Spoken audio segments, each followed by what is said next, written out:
Amazônia 2030. Oferecimento Santander. O que a gente pode fazer por você hoje?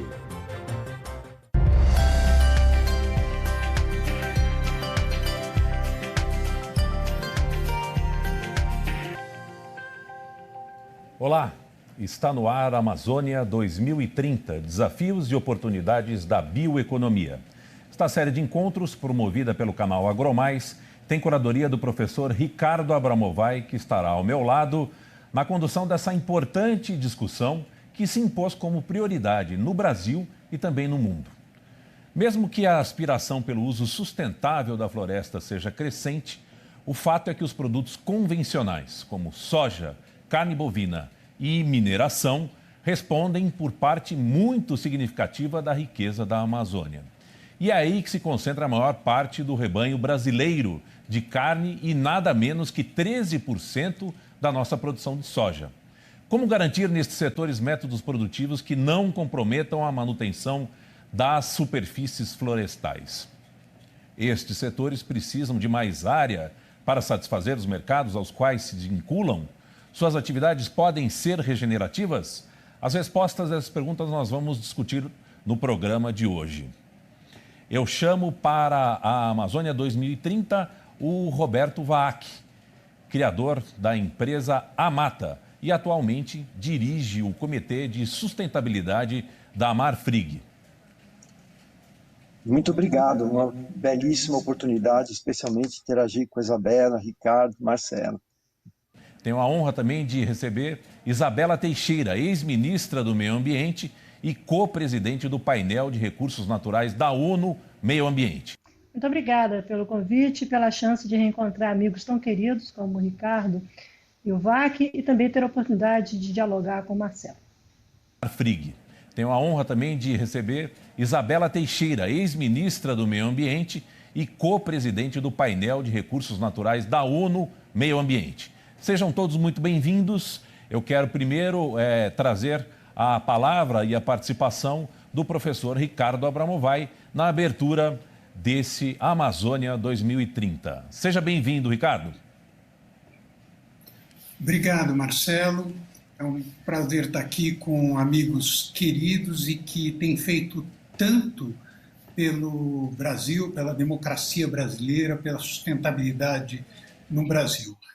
E é muito interessante ter o Roberto e a Isabela aqui, porque a Isabela foi a pessoa que esteve à frente da aprovação do Código Florestal, com uma briga seríssima de diversos lados do espectro político, e briga que foi, hoje a gente vê que foi uma briga importante, vitoriosa, construtiva, e que, depois disso, Isabela foi para as Nações Unidas trabalhar no International Research Panel, que é um painel dedicado ao estudo dos recursos materiais dos quais depende o crescimento econômico, mas que está se voltando cada vez mais para o tema da biodiversidade. O Roberto, além de empresário, ele teve uma atuação destacada no Forest Stewardship Council, o FSC, o famoso FSC, presidiu o FSC, então poucas pessoas no mundo conhecem o tema das florestas como o Roberto Vaak. E atualmente, tanto a Isabela como o Roberto estão envolvidos em iniciativas empresariais extremamente importantes.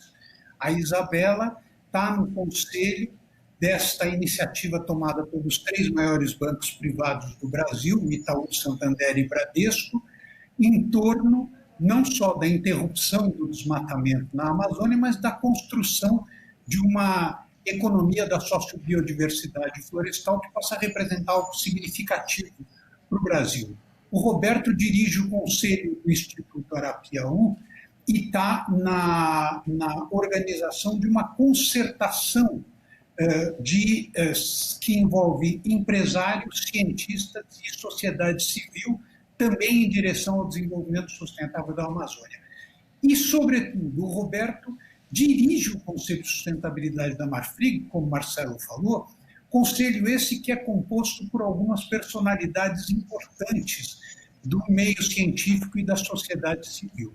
Então, a primeira pergunta que eu gostaria de dirigir aos dois é que, um ano atrás, seria muito difícil imaginar que a Isabela tivesse no conselho de uma iniciativa dos 3 maiores bancos privados do Brasil e que o Roberto estivesse dirigindo o Conselho de Sustentabilidade da Marfrig. Aliás, a iniciativa da Marfrig, os compromissos que a Marfrig assumiu recentemente, foram imediatamente seguidos pela JBS. Então, talvez nós tenhamos aí uma mudança no ambiente das grandes empresas com relação à Amazônia.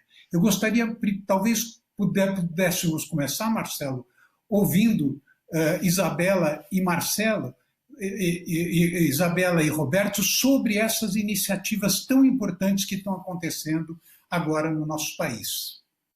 Muito bem, vamos iniciar com a participação do Roberto Vaak, trazendo uma visão sobre este momento importante que passa aí o setor de meio ambiente, a busca pelo uso e preservação, pelo uso sustentável das florestas no Brasil. Roberto. Muito obrigado, muito prazer estar aqui com vocês, Isabela, Ricardo. Realmente, esse assunto atualmente assumiu uma visibilidade única, o que não quer dizer que ele tenha sido iniciado agora. A maior parte das ações, por exemplo, da própria Marfrig e do agronegócio, já há algum tempo estão sendo estruturadas, não só pelas empresas, mas com a participação muito intensa da sociedade civil e da academia. Ou seja, o terreno para que ações concretas voltadas, por exemplo, para a rastreabilidade total dos produtos do agronegócio está pronto do ponto de vista técnico. As empresas têm os instrumentos para fazer esse processo avançar.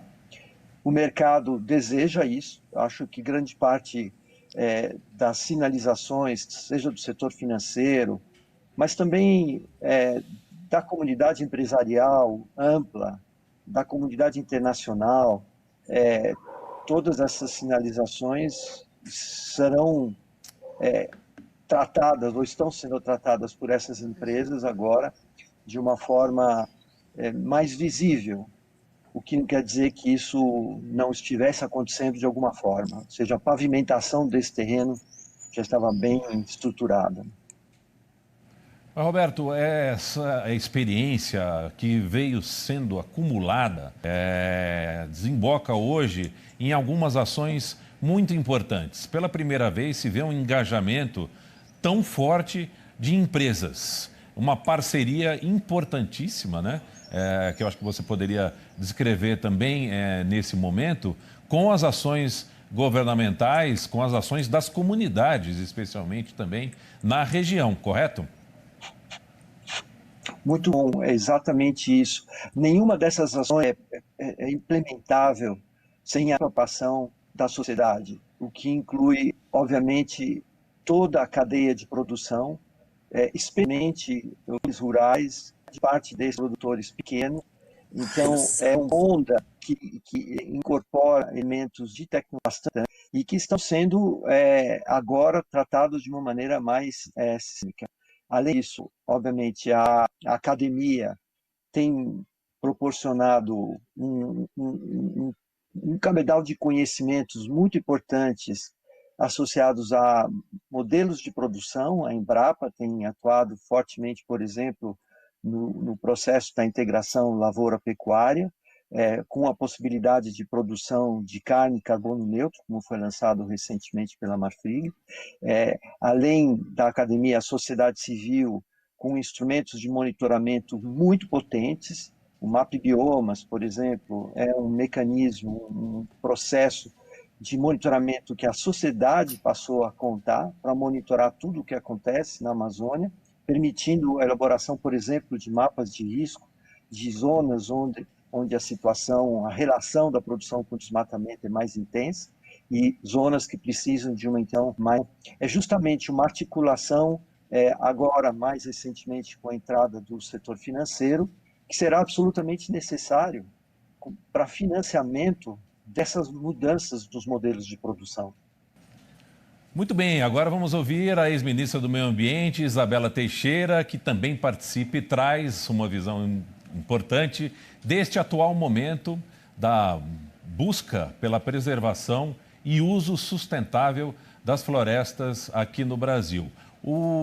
A aliança com a iniciativa privada, com governos e com as comunidades, especialmente, estão colocando um novo momento para esse segmento, para essa iniciativa, para essa busca aqui no Brasil. Isabela, seja bem-vinda ao Amazônia 2030.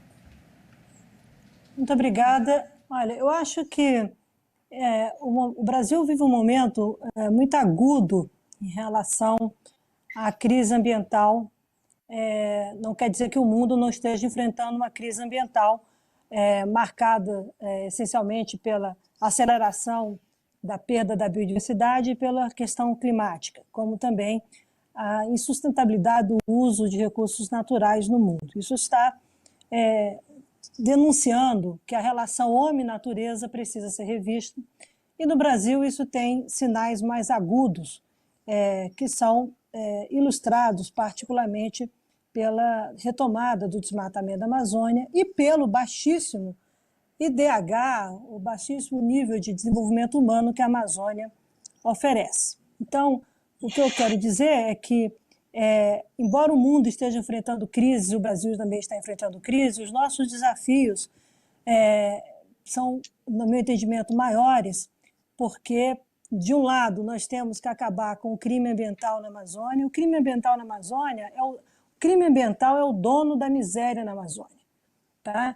E o outro lado, nós temos que buscar os caminhos que vão permitir que o Brasil tenha na Amazônia modelos sustentáveis de desenvolvimento, mais do que isso, que a Amazônia, que hoje nos tira do mundo, coloque o Brasil no mundo nessa trilha de economias, de novas economias e mesmo da renovação das velhas economias em relação aos princípios da sustentabilidade. Então, nós temos, na minha opinião, um trabalho dobrado, né? Nós temos um trabalho estratégico de acabar com o crime, como eu sinalizei, uma coisa que o Brasil tem capacidade de fazê-lo e que, infelizmente, nos últimos 2 anos, o que a ciência nos mostra é que nós estamos experimentando um retrocesso sem precedentes. Espero que essa curva inverta.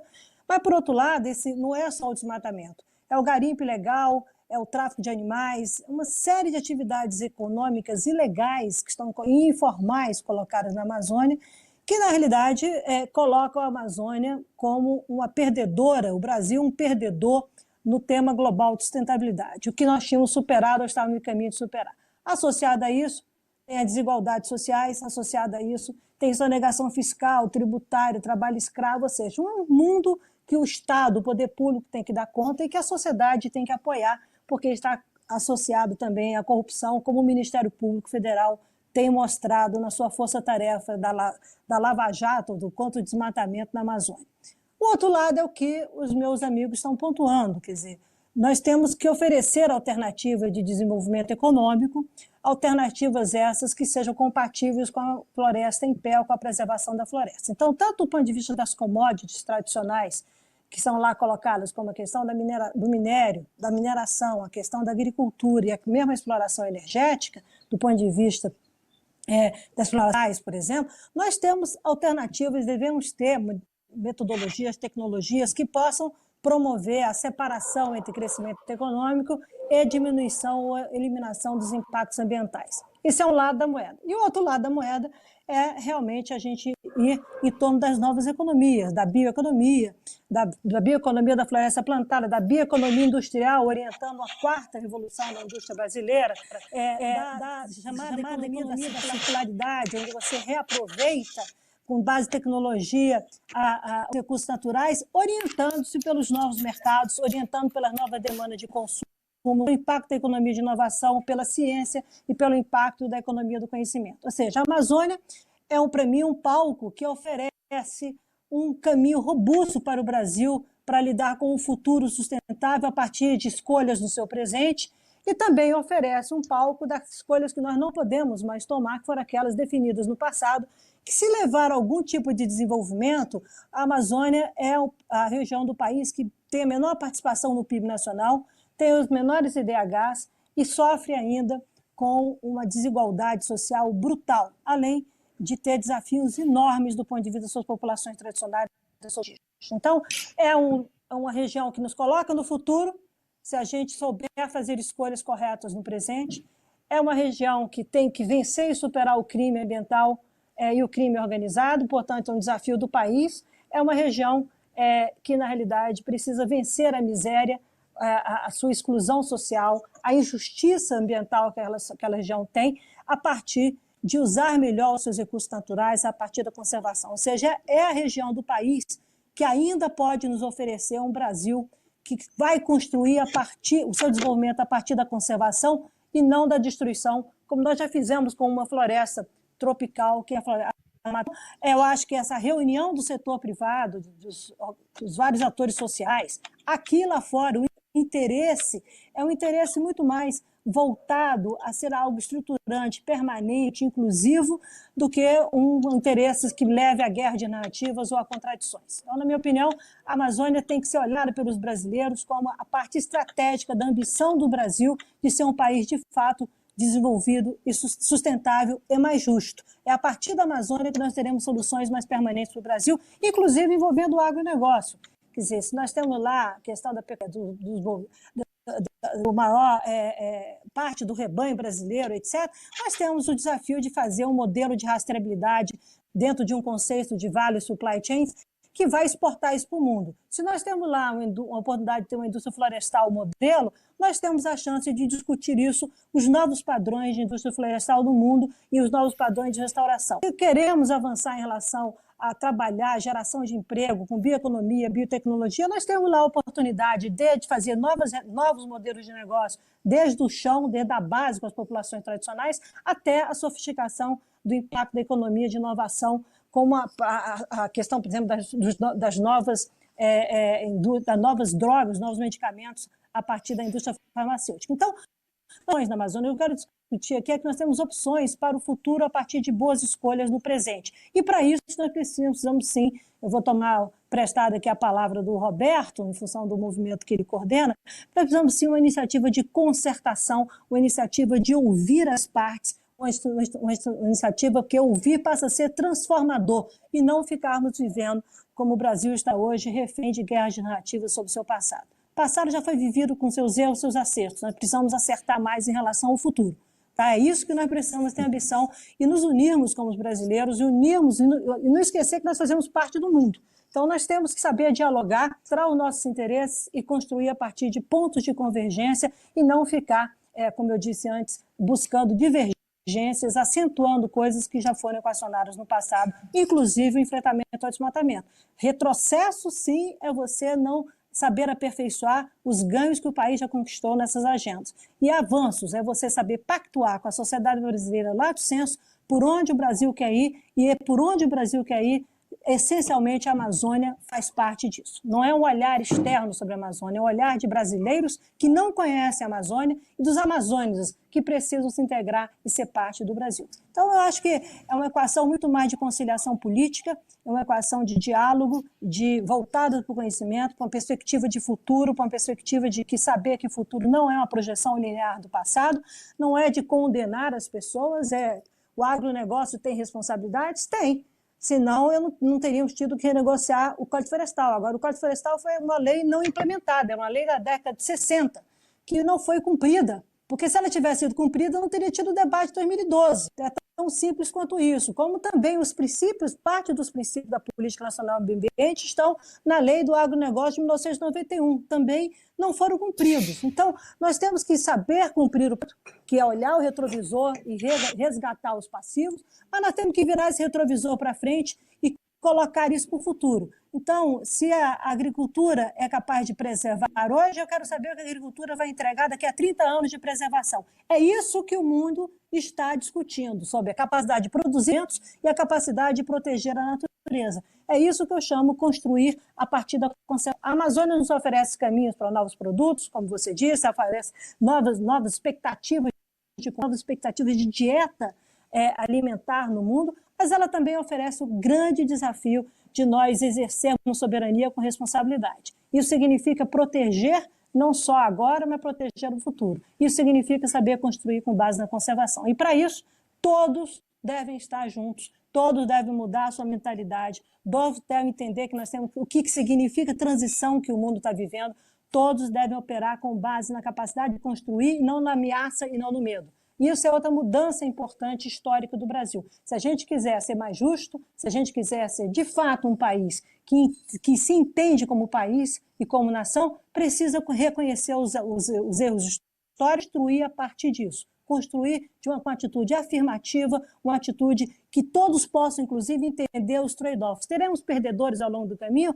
Claro que teremos, Marcelo, mas nós teremos que saber acolher e temos que abrir os caminhos para os novos. O mundo está mudando muito rápido, novos atores estão vindo, a indústria florestal tem uma grande demanda no mundo, a tecnologia, os novos materiais, a maneira de construir nas cidades, maneira de construir casa, tudo está mudando no mundo. Nós queremos estar parte desse mundo ou nós queremos ser vilões excluídos e vivendo de um passado que não é tão glorioso assim?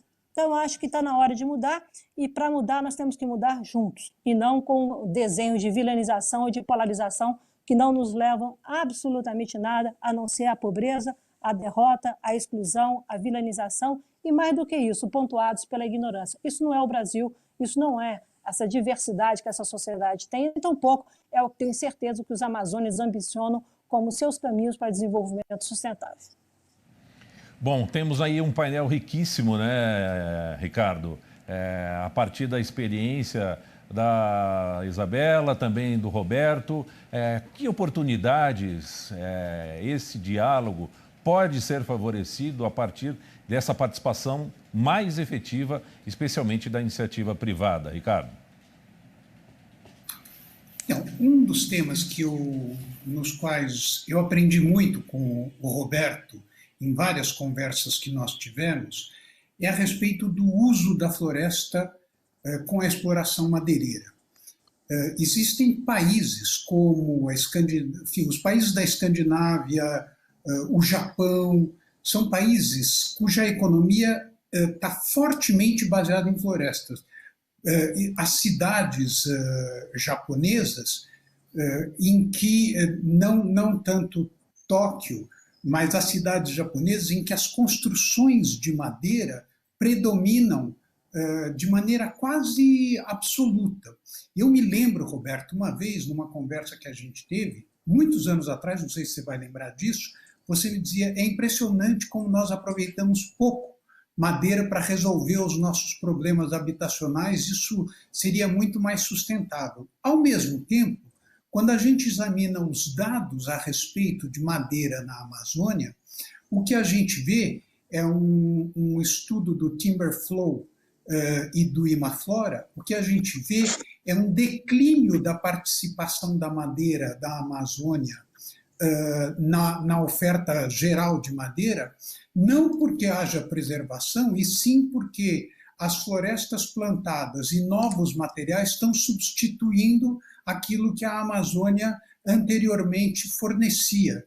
Então, eu queria te ouvir um pouco sobre quais são as perspectivas de uso da madeira, especificamente na Amazônia, já que se trata de floresta, e quando você fala em floresta, um dos territórios de exploração pode ser a madeira. Hoje, na Amazônia, o que se ouve qualquer pessoa falar é que você explorar a madeira ilegalmente sai tão mais barato do que explorar legalmente, que o mercado opta pela madeira ilegal. Ao mesmo tempo, como o mercado sofre pressão, o resultado é provavelmente que a gente deixa de aproveitar um potencial que seria muito grande. Como é que é essa equação que, nessa minha formulação, eu tenho certeza que eu não consegui fechar? Acho que tem um ponto que você traz e que a Isabela trouxe também, que é o cumprimento da lei. Eu acho que se tem impacto que a gente tem que começar, é que tem que cumprir a lei. Cumprir a lei nas questões associadas à grilagem de terra, ao garimpo ilegal, à exploração madeireira, todo o sistema de ordenamento territorial, ou seja, a gente tem que partir do princípio de que a lei tem que ser cumprida. E se a lei for cumprida, você tem um ambiente de negócios favorável para atividades, para as mais diversas atividades relacionadas à bioeconomia. Então, para mim, o ponto de partida e o principal problema ligado ao mercado de produtos florestais está com a convivência com a ilegalidade. Como você mencionou, é praticamente impossível uma operação correta do ponto de vista legal competir com o ambiente que hoje impera e prospera na Amazônia. Isso que é o mais preocupante. A gente tem falado muito de bioeconomia. Para mim, a bioeconomia ela é um conceito muito amplo, desde os produtos da sociobiologia, da sociobiodiversidade, que tem uma associação riquíssima com a cultura, uma associação muito interessante, por exemplo, com a gastronomia, que no mundo cada vez dá mais valor para a diversidade de sabores, de aromas, etc. Então, esse campo é um campo que pode oferecer oportunidades muito grandes. Ao lado dele, a atividade florestal, principalmente o manejo florestal sustentável, que permite a extração de madeira de uma maneira correta, de uma maneira equilibrada do ponto de vista ambiental e social, e que permite uma intimidade com a floresta, levando, por exemplo, ao desenvolvimento de produtos não madeireiros e tudo isso. E depois, também a bioeconomia da grande commodity, que pode estar associada, por exemplo, à conservação, uma vez que ela tem áreas de preservação importantes, como definido pelo Código Florestal. Ou seja, se na Amazônia se cumpre o Código Florestal, se favorece uma economia florestal muito grande, que pode ter exploração madeireira, que pode ter exploração de não madeireiros, de uma maneira equilibrada, favorecendo o acesso a essa bioeconomia da biodiversidade, ou seja, uma convivência da bioeconomia da grande commodity com a bioeconomia da biodiversidade, da relação social, tendo na floresta o ponto de encontro dessas duas atividades. Agora, isso só ocorre se houver um ambiente legal de operação. Então, o ponto central para mim se refere exatamente à legalidade. Quanto à perspectiva do uso dos produtos, ela só cresce no mundo. Os países nórdicos, por exemplo, têm desenvolvido tecnologias a partir de fibras de árvores que substituem plástico, substituem produtos têxteis, têm aplicações na área da informática, da alimentação, ou seja, a atividade florestal ela vai bastante além do uso da madeira, por exemplo, para construção ou mesmo para movelaria. Essas duas frentes são importantíssimas. É crescente a atenção às aplicações de madeira na construção civil na Europa. Eu acho que aqui tem uma oportunidade enorme, mas tudo isso, mais uma vez, só se a gente conseguir operar num ambiente de legalidade, o que não é tão difícil, né? A gente não precisa de leis novas, esse é que eu acho que é o grande desafio. Nós temos a oportunidade de ser o país que tem a melhor equação de convivência da produção com a conservação do planeta, que tem condições de transformar essa operação de uma forma muito interessante sob o ponto de vista de emissões, favorecendo mercados e acesso a mercados de carbono, tem condições de fazer isso melhorando a qualidade de vida de uma parte muito importante da população brasileira que vive na floresta. Enfim, nós só temos pontos positivos a explorar e de uma maneira muito difícil de explicar, nós optamos pelo caminho contrário. Muito bem, o Amazônia 2030 faz um rápido intervalo. Voltamos na sequência com a segunda parte desse importante debate aqui pelo AgroMais. Até já.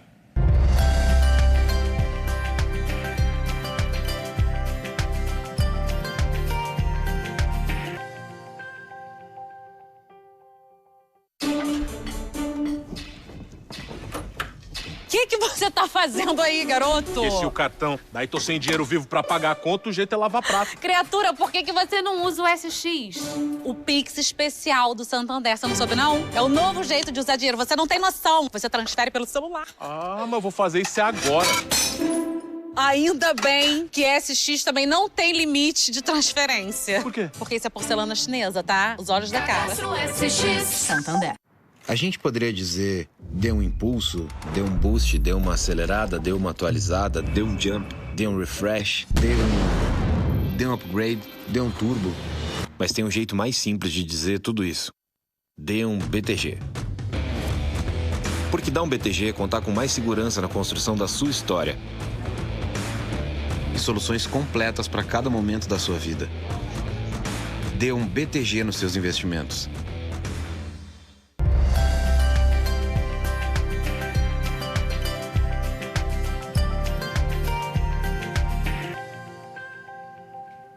Voltamos com a Amazônia 2030 pelo AgroMais, hoje com a participação de Isabela Teixeira, ex-ministra do Meio Ambiente, e Roberto Vaak, presidente do Comitê de Sustentabilidade da Marfrig, entre outras atividades. Isabela, gostaria de ouvir um comentário que aprofunda um pouco o que a gente ouviu também agora do Roberto e também na sua fala no início deste debate. Qual é a avaliação que é possível fazer sobre a legislação ambiental brasileira hoje? Ela está atualizada? É mesmo uma das mais rigorosas do mundo? Poderia ser ainda aperfeiçoada? O que você pode contar para a gente? Bom, eu acho que temos, de fato, um bom quadro regulatório ambiental no Brasil, que foi construído com seus fundamentos essenciais exatamente na nova República, com a nova Carta Constitucional e com o capítulo dedicado ao meio ambiente. Eu acho que ali você tem uma evolução de quase todos os instrumentos legais que existiam no passado e a renovação, com a introdução de novos instrumentos, por exemplo, o Sistema Nacional de Unidade de Conservação, a própria Política Nacional de Resíduos Sólidos, a Política Nacional de Recursos Hídricos.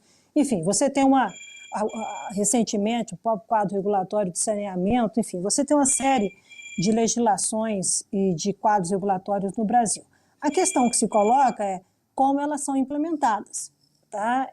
E o desafio de você fazê-lo num país continental, feito o Brasil, onde você tem tantas assimetrias do ponto de vista da capacidade do setor público de regular e de fiscalizar, isso é um lado, ou mesmo de ser eficiente em função do volume de demandas de um país em desenvolvimento, e, por outro lado, também a conscientização, a capacidade dos empresários entenderem que eles têm que investir para o futuro, mas reconhecer os passivos e poder regularizar em relação ao passado.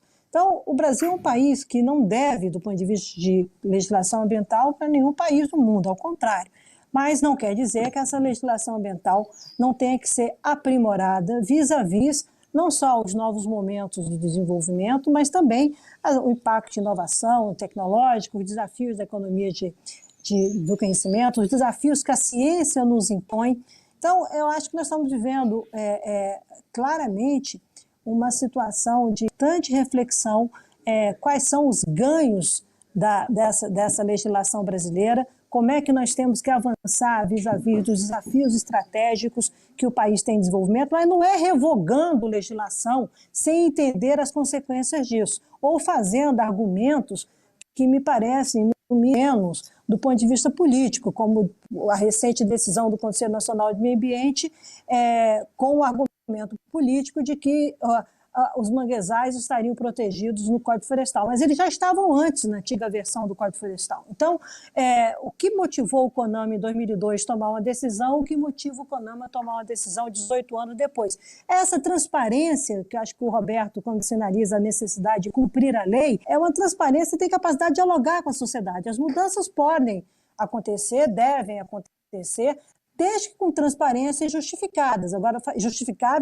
justificadas e entendidas, conciliadas entre todos. Eu posso falar isso porque eu durante a minha carreira, eu trabalhei com várias legislações, mas a gente trabalhou, por exemplo, a Política Nacional de Mudança do Clima, o próprio Código Florestal, a própria ratificação do Protocolo de Nagoya, recentemente feita pelo Congresso Nacional. Quer dizer, você tem a Lei de Acesso a Recursos Genéticos, a Lei de Acesso a Recursos Genéticos, que propicia os avanços da bioeconomia, nós tivemos que refazer a lei, ou fazer uma nova lei. Isso foi aprovado em 2014, porque a lei que existia anteriormente, foi criada ainda no governo Fernando Henrique Cardoso, era uma lei voltada para punir a biopirataria e não favorecer a inovação e o desenvolvimento. Então, você melhorou o quadro regulatório, você continua punindo a biopirataria, você estruturou toda a questão de combate ao crime ambiental, mas você foi para entender o que é pesquisa e desenvolvimento, ciência e tecnologia em relação à biodiversidade. Se você não tem mais situação de viver pesquisador sendo multado porque está coletando espécies na natureza, e casos históricos foram contados pela imprensa brasileira, como você também define a questão da inovação, você regula quando você tem produto, como é que vai acontecer a inovação, e você ainda faz o reconhecimento do chamado conhecimento tradicional pelas populações tradicionais e o pagamento por isso, como está previsto no protocolo Nagoya e nos protocolos internacionais. Essa mudança de legislação foi uma evolução, mas ninguém saiu destruindo uma lei e não colocou nada no lugar. Foi discutido, aprovado 4 anos de negociação com setores econômicos, com a sociedade civil, com as populações tradicionais. É claro que tem consenso, é claro que não tem consenso em uma série de coisas, mas isso faz aqui a evolução para que você possa falar de bioeconomia do Brasil nessa envergadura que o Roberto Wack mencionou, quer dizer, desde a nova indústria tecnológica, uma bioeconomia robusta, de alto impacto, como a necessidade de você produzir, ter desenvolvimento com inovação local e ter reconhecimento por conhecimento tradicional. Então, o Brasil evoluiu. Isso é um belo exemplo na biodiversidade, sem que a gente tivesse que redefinir unidade de conservação, sem que a gente tivesse que prejudicar os interesses daqueles que legitimamente têm os direitos sobre regularização fundiária, mas regularização fundiária não é regulação da grilagem, isso é importante. A regularização ambiental não é anistia, como o Supremo reconheceu que não era. Então, você precisa, de fato, construir isso com a sociedade para que a sociedade possa cumprir a lei, saber por que está cumprindo a lei, quanto custa cumprir a lei e por que cumprir a lei é importante. Então, nós veremos agora, já está aí na mesa, acho que o próprio anúncio da Marfrig mostra isso, a demanda por rastreabilidade de produtos. Tá? Então, a demanda por rastreabilidade de produtos é uma evolução do que nós temos com a moratória da soja, lá desde 2006, que foi um primeiro movimento estruturado que pega a necessidade de você assegurar que para mercados internacionais que eles não estão cobrando produto oriundo do desmatamento. Isso não é uma tendência, isso é uma afirmação de realidades. Há uma mudança dos mercados, há uma mudança de comportamentos. Essa nova geração, as novas gerações que já estão aí, são gerações, ou a nova geração, cuja a questão ambiental é o que eu gosto de dizer, a utopia verde do século XXI. Na origem do conceito de utopia, não de sonho, mas daquilo que você constrói como afirmativo do seu bem-estar, da sua existência. Como no século XX, talvez o que foi grande mobilizador do mundo foram as liberdades. Então, a conquista das liberdades. Então, na realidade, de todos os grupos, de todos os segmentos, de todas as expressões de liberdade, da mídia aos direitos individuais e coletivos. Então, você constrói isso, você vai aperfeiçoando. Nós temos desafios, por exemplo, hoje em relação à economia digital, as redes, como é que você não só combate fake news, mas como é que você avança em relação à transparência, à rastreabilidade e entender como é que o consumidor, como é que o cidadão se apropria da informação correta para poder influenciar o seu comportamento. Isso tudo depende de quadro regulatório e a questão ambiental é parte disso também. Então, há uma evolução natural, agora eu insisto com um ponto. Evoluir não significa promover retrocessos no que existia, significa compreender o que existia e entender o que já está superado enquanto prática, entender o que é extemporâneo em função de novas realidades que se impõem, entender o que essas novas realidades determinam de novos caminhos e construir a partir disso. Passar a régua, tá? Dizer que isso não serve mais, dizer, usando falácias como simplificação, etc., isso gera incerteza, insegurança jurídica, traz novos atores para a história para judicializar e, portanto, você, ao invés de ser bem-sucedido, você acaba, de novo, envolvido em guerras de narrativas, em disputas judiciais, em situações que só determinam ao Brasil mais insegurança, mais incerteza e, portanto, o empresário tem dificuldade de conciliar seus interesses com os interesses de desenvolvimento estratégico do país. O empresário tem dificuldade de conciliar seus interesses com seus sócios ou com seus investidores.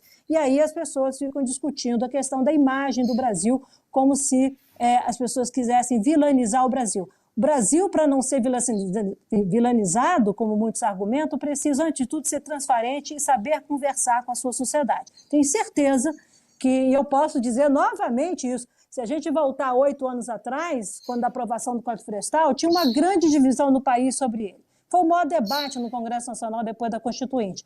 8 anos depois, é absolutamente quase unânime, todo mundo fala que é implementar o Código Florestal. Agora, nós temos que implementar o Código Florestal, sabe para quê? Não só para cumprir a lei, para saber se aquilo que nós precisamos para desenvolver a proteção da nossa, para desenvolver uma economia baseada em biomassa, para desenvolver uma economia entendendo essa dinâmica da economia e inovação com os novos materiais, isso que o Roberto tão especificamente nos mostrou, como os mercados lá fora estão crescendo, também as demandas da biomassa de segunda geração, dos biocombustíveis, como é que isso está vindo na trajetória da humanidade, nós precisamos entender que se esse Código Florestal vai responder ao futuro ou se a gente vai precisar virar esse retrovisor para o futuro e inovar na medida que o tempo for passando e a realidade for se consolidando, quais são os quadros regulatórios necessários. Não significa com isso que você vai ter que acabar com a APP ou vai promover desmatamento de reserva legal. Isso está superado do ponto de vista do novo século da humanidade. Agora, se tem gente que quer discutir isso com base no século XVIII ou XIX, como entradas e bandeiras, vamos ocupar,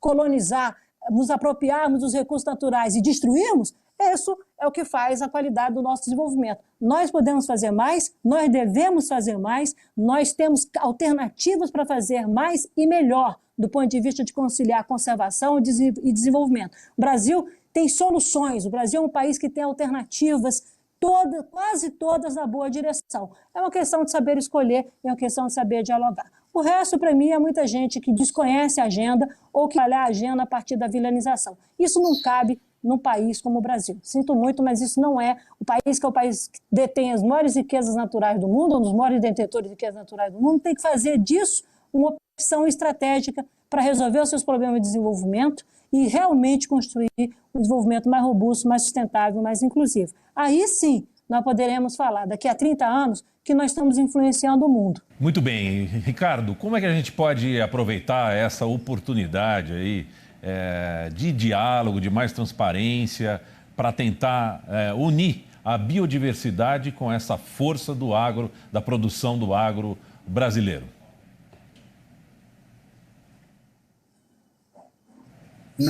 Faz entre 15 dias, olha, foi mais ou menos no meados de setembro, houve uma reunião entre Xi Jinping, China, Angela Merkel, Ursula von der Leyen, presidente da União Europeia, tinha mais alguém participando que eu não lembro, uma reunião de cúpula muito importante.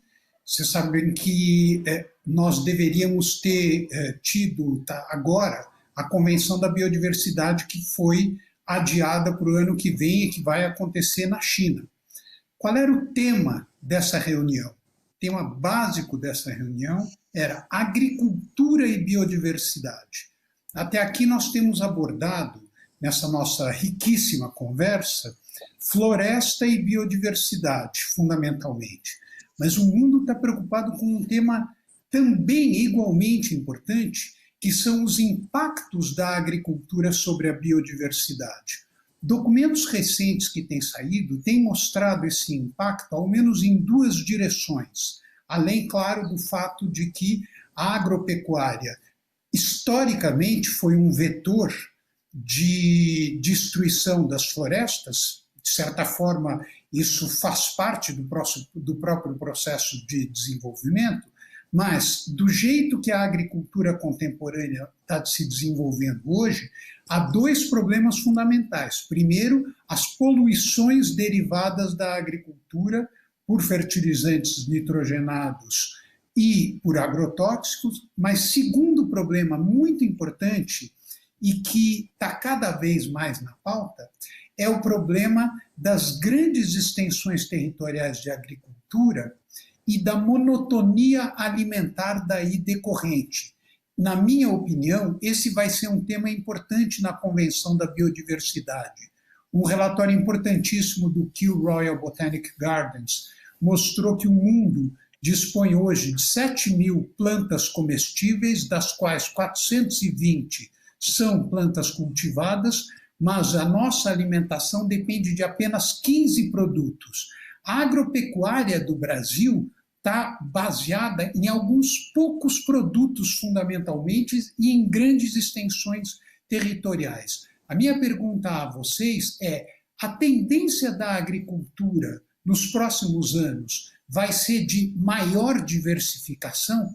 A Amazônia terá algum papel nesse processo de maior diversificação? Vocês concordam que há olhares sobre esta concentração imensa da agricultura e da pecuária também? As grandes concentrações animais também estão em jogo. Vocês concordam que esse é um problema que o mundo está abordando e que provavelmente fará parte da Convenção da Biodiversidade?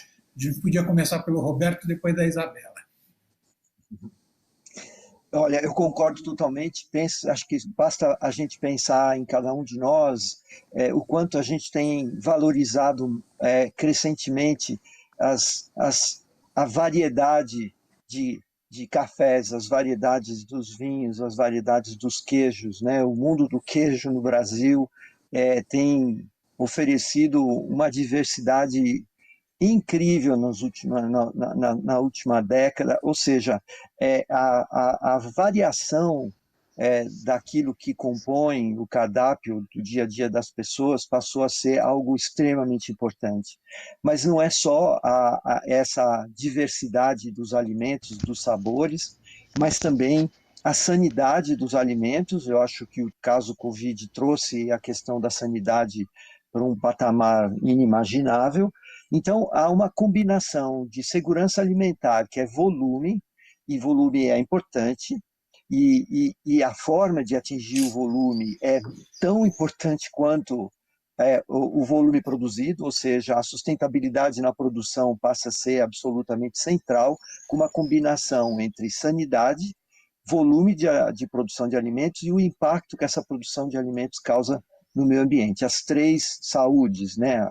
A sanidade, a segurança alimentar e a saúde do planeta. Essa combinação, no meu entender, passa pela biodiversidade. Quando a gente pensa na grande produção das commodities, dependente cada vez mais de mosaicos em que elas convivem com áreas de florestas, até para reduzir o risco de pragas, sabido e conhecido pela ciência, o quanto a monocultura representa do ponto de vista de pragas para ela mesma. Então, a combinação de mosaicos, e aí, de novo, o Código Florestal Brasileiro oferece uma mega oportunidade. Então, mosaicos de produção em que a monocultura conviva com áreas de preservação, conviva com a produção de pequena escala, e a produção de pequena escala tem uma capacidade enorme de oferecer a tão desejada diversidade de alimentos de uma parte relevante da população. Então, é uma combinação de produção em grande escala com condições bastante diferentes das que temos hoje, e acho que a grande parte do agronegócio já está indo nessa direção, já percebeu a necessidade dessa combinação da produção em grande escala com a convivência com florestas, exatamente por um risco ligado a pragas, etc., para a sua própria atividade, com o desejo da sociedade de diversificar a sua alimentação. E aí a gente tem, por exemplo, no caso dos queijos, algo que é evidente, e sem dúvida nenhuma, tudo que a floresta amazônica pode oferecer como um volume inacreditável de oportunidades, de produtos, sabores, aromas que o mundo está buscando. Sim. Isabela, por favor, uma visão sobre essa questão da união entre a agricultura e a biodiversidade. Nós já estamos se aproximando aí do final do nosso tempo. Só um pouco mais de objetividade para a gente poder chegar à última pergunta importante aqui do nosso encontro. Bom, eu acho que rapidamente, além de tudo que o Roberto falou, tem dois aspectos importantes. O impacto da economia e inovação na questão de alimentos, ou seja, isso vai mudar, isso não só os chamados alimentos artificiais, mas o aproveitamento melhor de alimentos, em função da necessidade de diversificar. E a segunda, a mudança de hábitos dos consumidores com novos estilos de vida, onde as novas dietas têm impacto muito relevante. Então, essas novas dietas saudáveis, elas trabalham claramente com a demanda de produtos da floresta, não só o que nós já conhecemos, mas outros produtos que serão ofertados. E isso tem a ver com as novas escolhas desses produtores neste século.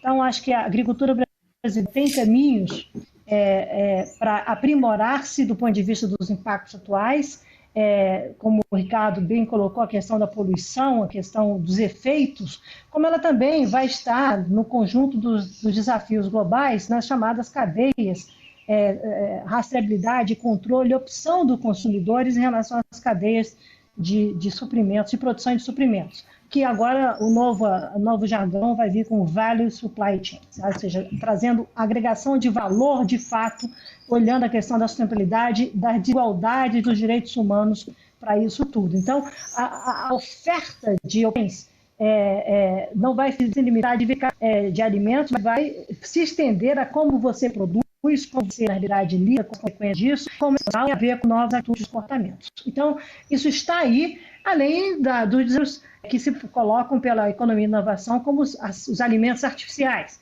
Quer dizer, eu espero que eu não tenha que viver isso, sinceramente. Mas eu acho que o Brasil, a agricultura brasileira deve acordar, sim, de maneira estratégica, que ela pode fazer transformações hoje, como ela fez há 45 anos, quando ela topou deixar de ser um país que importava alimentos para ser um dos maiores produtores. Não é só a quantidade, é a qualidade, é como se produz, como se vai viver a partir disso, a cultura de produção de alimentos em cidades está presente.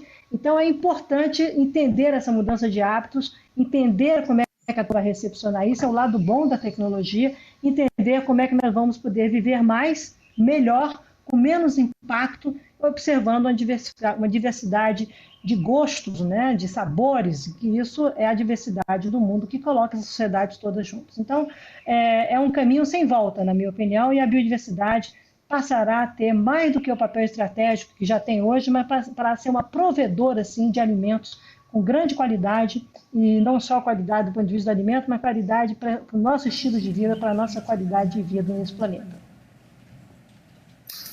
Uma disso que a Isabela está falando, nós vamos ter daqui 2 programas, quando nós recebermos aqui a Tatiana Schor, que é a secretária de Ciência e Tecnologia do Estado do Amazonas.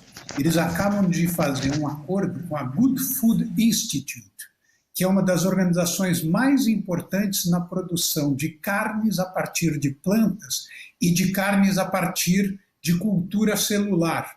Ora, uma das coisas mais presentes na Amazônia são algas, e as algas podem alimentar justamente essa cultura celular de carne. As oportunidades são fantásticas e não é à toa que essa organização fez esse acordo com o Estado do Amazonas. E, para a gente terminar, queria fazer aos dois uma pergunta. Estamos em 2030. Olhando para trás, chegando em 2030, o que terá acontecido em 2030 para preencher as expectativas, como disse Isabela, a utopia de vocês nesta relação entre agronegócio e biodiversidade? Roberto. Bom, eu acho que, essencialmente, um mosaico do uso da terra muito mais equilibrado, muito mais inclusivo. Acho que um grande desafio que nós temos hoje é uma agenda de inclusão social associada a esse movimento ambiental. Eu não tenho muita dúvida de que toda a agenda de mudanças climáticas associa a inclusão social, associa a desigualdade, o encaminhamento, né, da redução da desigualdade com as questões ambientais. Eu acho que oportunidades como sistemas agroflorestais, o convívio dos pequenos produtores com os grandes produtores, e tudo isso, de alguma maneira, harmonizada com a prestação de serviços ambientais, sejam eles associados a questões hídricas, a chuvas e ao carbono. Eu acho que, para mim, essa é a utopia que eu sonho. Eu acho que é possível a gente conseguir ter uma convivência do uso da terra muito mais equilibrada, e não vejo nenhum país com condições mais favoráveis de chegar a essa situação como o Brasil. Acho que o Brasil tem tudo para ser o país emblemático na produção de alimentos de grande escala, com essa harmonia, com esses cuidados ambientais e com externalidades positivas no campo das commodities ambientais. Isabela. Bom, eu vou, além de, obviamente, concordar com tudo que o Roberto falou, mas se você me possibilitar, eu vou talvez colocar uma perspectiva não de sonho, mas de algo que a minha geração viveu, e eu gostei muito dessa analogia que o presidente do Itaú fez numa entrevista falando sobre o futuro em relação à Amazônia. E ele fez essa analogia. A minha geração, eu sei o que é viver com a inflação de 80% ao mês. Essas novas gerações no Brasil não sabem isso. Eu sonho que em 2030, de fato, o Brasil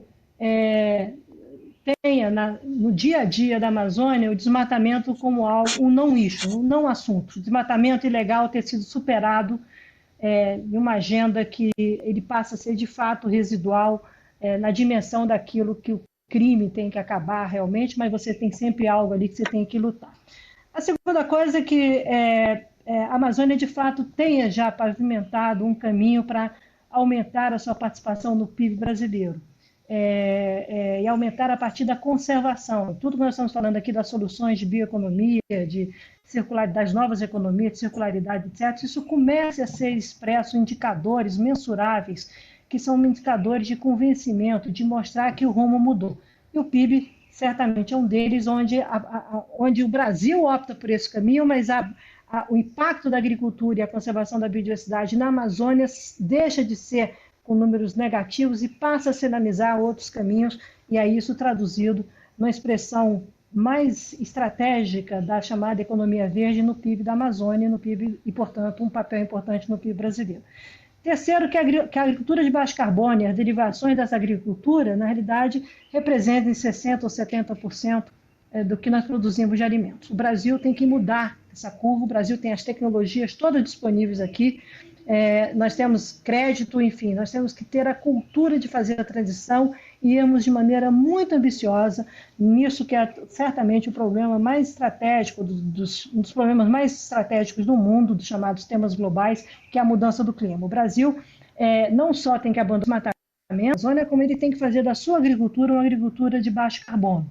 Então, por quê? Porque as nossas emissões hoje estão mais associadas ao setor do que ao setor de energia. E isso só conferirá protagonismo e liderança econômica, estratégica e geopolítica ao Brasil. Então, isso tem a ver com a ambição do Brasil se inserir no mundo de uma nova maneira, não a partir da destruição, mas a partir da conservação. E a agricultura é absolutamente importante, e a sua relação com a biodiversidade também. Por fim, eu acho que eu gostaria muito de 2030 olhar a Amazônia, olhar a biodiversidade ter sido já em algumas regiões ou criticamente implementado.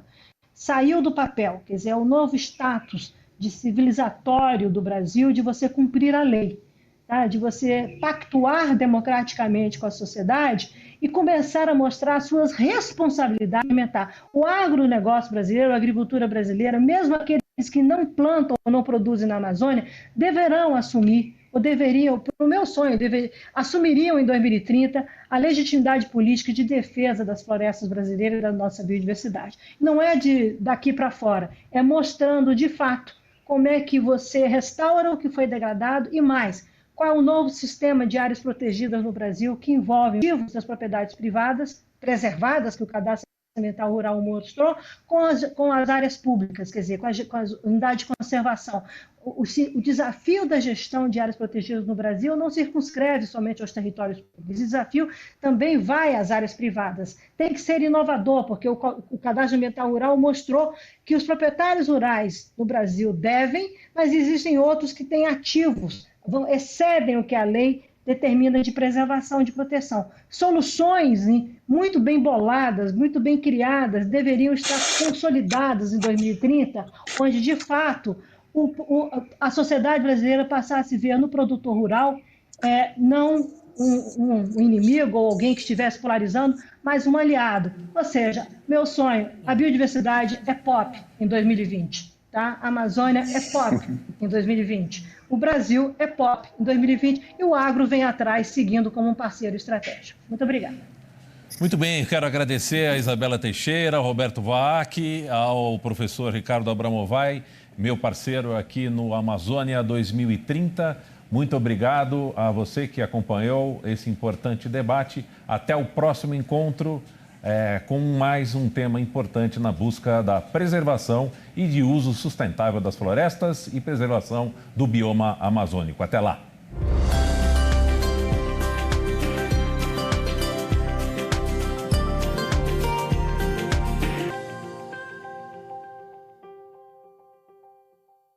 Amazônia 2030. Oferecimento Santander. O que a gente pode fazer por você hoje?